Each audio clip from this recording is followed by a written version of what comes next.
So, Haribol, Dandavat.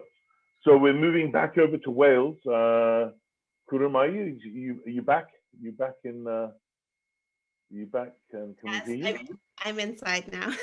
Fantastic, and we can hear you. So quick recap. Uh, Mayi came to the devotees in '96. First met Gurudeva in 1999 in Badger. She said she'd already moved to Badger. Took initiation, Harinam, and then Diksha in two different places in the year 2000. Distributes books on the streets of Vancouver, edits audiobooks, and is currently serving with Shara Chandrika to create a devotee retreat in Wales. So, Karuna, we're really happy you made it back and that we can hear you. So please share with us your glorification, Srila Gurudev. Thank you so much. Haribol. Thank you.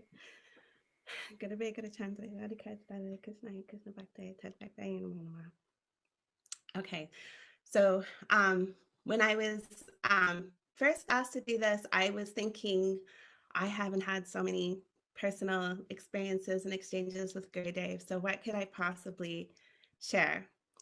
And I was thinking like this, and then I was thinking some more about the experiences that I had with Gurudev. And the more that I was meditating on them, the more I realized that from the very beginning of meeting Gurudev and all the way through the years that I did have a chance to interact with him, I realized that that entire time Gurudev had been helping to establish my internal relationship with him through various ways and different things, and the way that he communicated with me. And from the very beginning, it was always like that. It is true. I moved to Badger before I met Gurudev, and it was a wonderful experience because for 6 months before meeting him, I'd had a book, and so I'd gone to Badger because I wanted to meet the person who wrote the book. And every single day for 6 months, I got to hear from people about Gurudev, and I got to hear so many things. And this reminds me so much of this Zoom program about every day on Sundays getting to hear about Gurudev and how special that is. And we were reading Bhaktivedanta Bharati Maharaj last night, and he was speaking about one of the ways to strengthen your love and affection and relationship with a Vaishnava is to hear about them. And this program really reminds me of that time before I got to meet Gurudev externally for the first time, about hearing about him. And now we're doing this program and we're getting a chance to hear about him, but instead of us going to meet him externally, we're going to meet him internally. So this is all just increasing that experience for each one of us.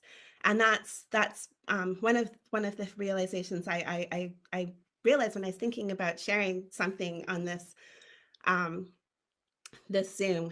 And it was wonderful meeting him externally, but it's also wonderful having that internal meeting and relation with Guru as well. So when I did finally meet Gurudev, I had so many doubts, apprehensions, and fears. I was worried about, will he know who I am? Will he recognize me? Will he be all the things that I thought that he would be? Will I get to spend any time alone with him? Will I have any, because the anticipation had been built for so much time, and I had so many expectations. I was thinking, how could all of my expectations be met? Like, how could he possibly be even more wonderful than what I had heard? And thankfully, he surpassed all my expectations, which was a miracle in itself. And when I first met Gurudev, he came off the plane, and I remember I was in the LA airport, and everybody's putting on garlands, and he came, and it was very, very moving and powerful. But still, I didn't get a chance to personally, there were so many people, and it was such a rush, and it was very quick. And I was worried that I wouldn't get a chance to make a personal connection with Gurudev. So I'll share this story. When the first time Gurudev let me know, he knew my heart and he knew everything. that I was thinking. I was in a, before the name giving part of the program of the evening when Gurudeva was speaking, after I'd been given initiation, I was with Anita Dasi actually in a back room in the Brahmacharini ashram room. And I was telling her, I was saying, I'm so worried. He's going to say my name. I'm so nervous. I'm not going to remember what he says.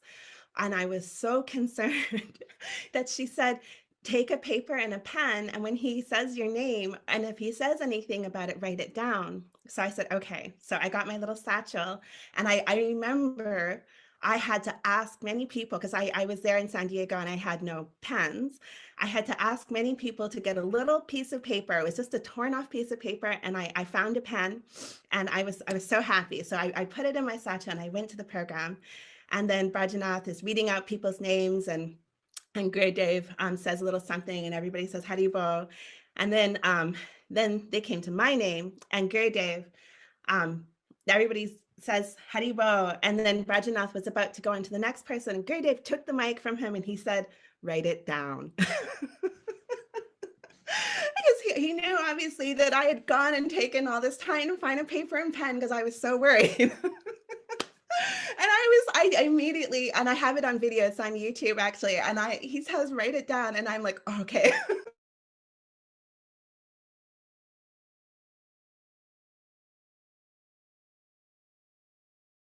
Karuna Didi, I don't know why you've gone back on to mute, but Oh, I'm off. Is that okay?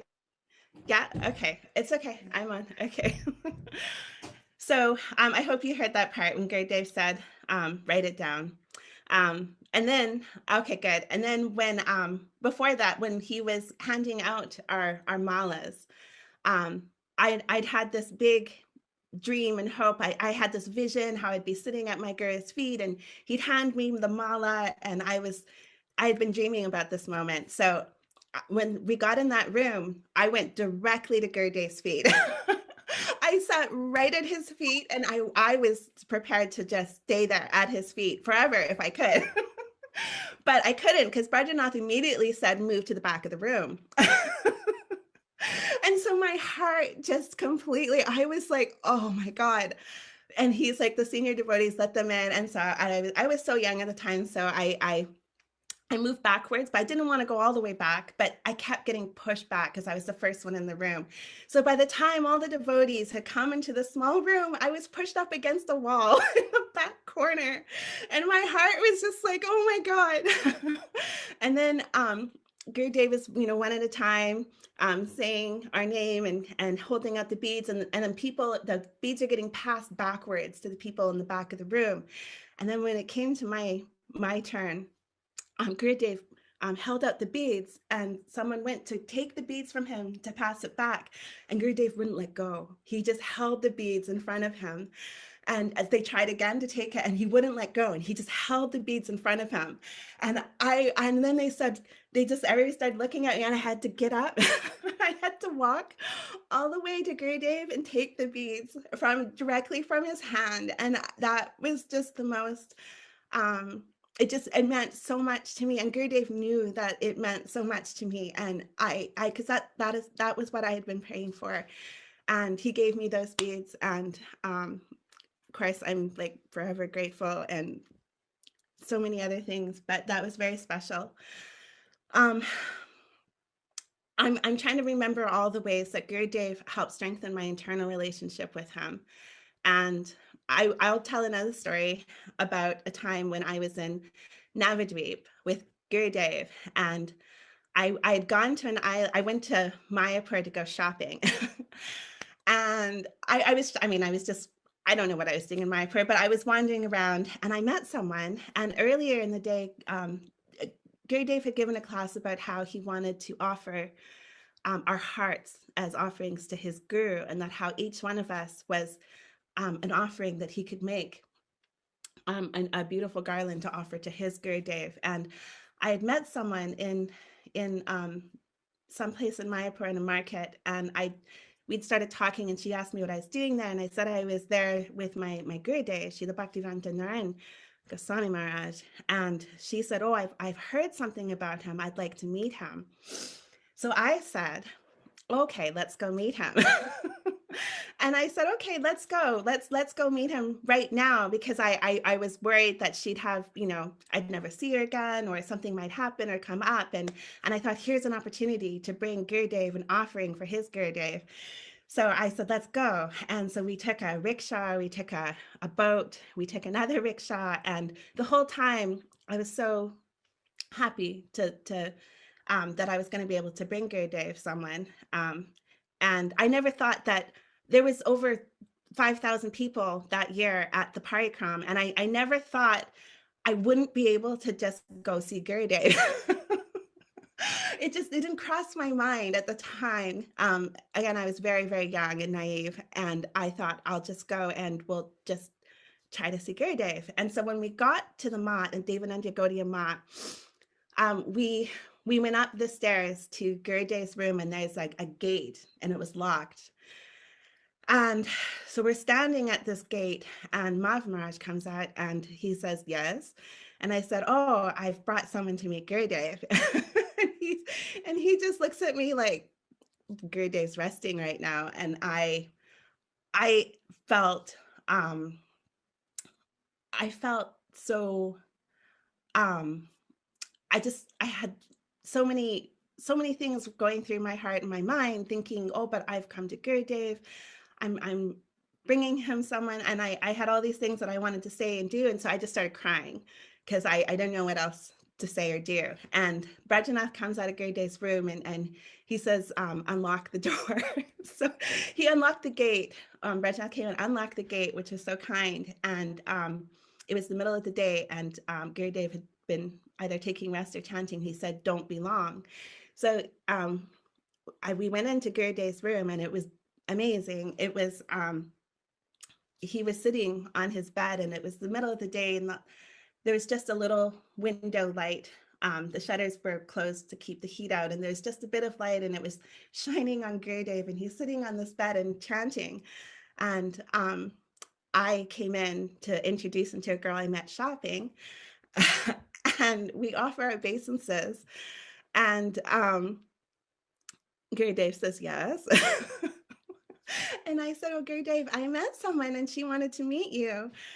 And Gurudev very nicely asked her some questions, and who is your guru? And she says, and then she says, oh, can I ask for a blessing? And Gurudeva says, what would you like? What is it that you'd like to ask? And she said, I want to be a great book distributor and distribute books all over distribute Srila Prabhupada's books all over the world. And I'm thinking, wow, I had no idea we could ask for anything. I didn't know that you could do that. And I was thinking, what an amazing thing to want to do. And Gurudev, he kind of just smiled, and he looked at us and he said, first, you should pray that all of these, that what's in these books comes into your heart, and you should serve these books and you should pray to them, and then you'll be able to distribute them. I want that you distribute Prabhupada's books and my books all over the world. So that was what he shared with us. And then we offered our obeisances and left. And I from that experience, I realized that Gurudev is always available to us, maybe not externally, but he is always available to us internally, and that he will always, when you cry for him, he will hear you. He hears you. And it may not be externally, we can't go to his room anymore, but we can definitely be with him. And he's still there, and he's still wanting to share so much with us and wanting us to progress on our path. I don't know how much time that was. You're good, Didi. You can probably, you got another story, or you want to stop there? I think. Yes. I think she is in the room for you. Someone else is talking. Okay. Karuna, that's beautiful. You want another story, or up to you? You choose. Okay. I'm just trying. Oh, okay, I'll share one more story. I'm just trying to think of stories that remind me about the internal relationship that we have with Guru and how he's always there for us, even now, even more so now. Oh, I should definitely tell this one. When I was, the last time that Gurudev came to Vancouver was the last time that I ever was with Gurudev personally. And I hadn't seen Gurudeva in a few years. I'd had a baby, and it was 2008, and he'd come to Vancouver, and this was the last, he was at the airport ready to leave. And the whole time in Vancouver at that time, there'd been so many people. I hadn't had that personal, I hadn't had an opportunity to be with Gurudeva personally, and I hadn't had an opportunity to introduce him to my daughters. I at that airport, I remember standing there, and I was thinking to Gurudeva, like, I never got a chance to tell you everything. And I had this, actually, I have a video of it on YouTube, and I'm standing with a baby in one hand, and I had my camera, my little flip phone, BlackBerry, in another hand, and I was recording Gurudeva. I didn't know it would be the last time that I would see him, but something in me was like, I just want to record this. And I was standing in front of Gurudeva, and Shamarani was on one side and Ramachandra Prabhu was on the other side, and they were asking Gurudeva so many important questions about Rupa Goswami's relationship with Mahaprabhu and how he was nurturing his moods, and was he present in Navadweep, and all these really and high important tattvas. And I'm standing there with my baby thinking, I just want to talk to you, Gurudeva, and I wanted to introduce my child. And so I have this on video. It's so beautiful. I was watching it, preparing for this. And Gurudeva says, Ramachandra is asking him about Rupa Goswami, and Shamarani's at the same time. And then Gurudeva stops talking to them, and he looks at me and he says, your daughter? And I said, yes, Gurudeva. And in that moment, I realized he already knew everything. He already knew. And he knows. He knows our hearts. He already knows everything. And that's all we have to do, is just share our hearts with him. And yeah, there you go. That's all I need to share today. That's really beautiful. Thank you. Karuna, well done. That was so beautiful. I'm so happy we went for that final story. Your heart really poured out. Thank you. It's I feel like your message is very hopeful, because I love the way you started with this internal connection with Gurudeva. Although you had a decent amount of external communication with Gurudeva, it's always starting from that internal platform, and that's such a strong place to have a relationship with Gurudeva, because certainly my experience was, although I had an intimate relationship with Gurudeva when he was on the planet, it got more intimate even when he disappeared, because that intimacy of the internal relationship, and it grows and grows and grows, and makes one so hopeful. Because also when we bring other people to Krishna consciousness, that internal relationship that we have, that we're nurturing all the time, that actually transmits to other people and brings them to their guru and to parampara. So it's very powerful, very electric. So very beautiful, Karuna, Mayi. Thank you so much for sharing with us.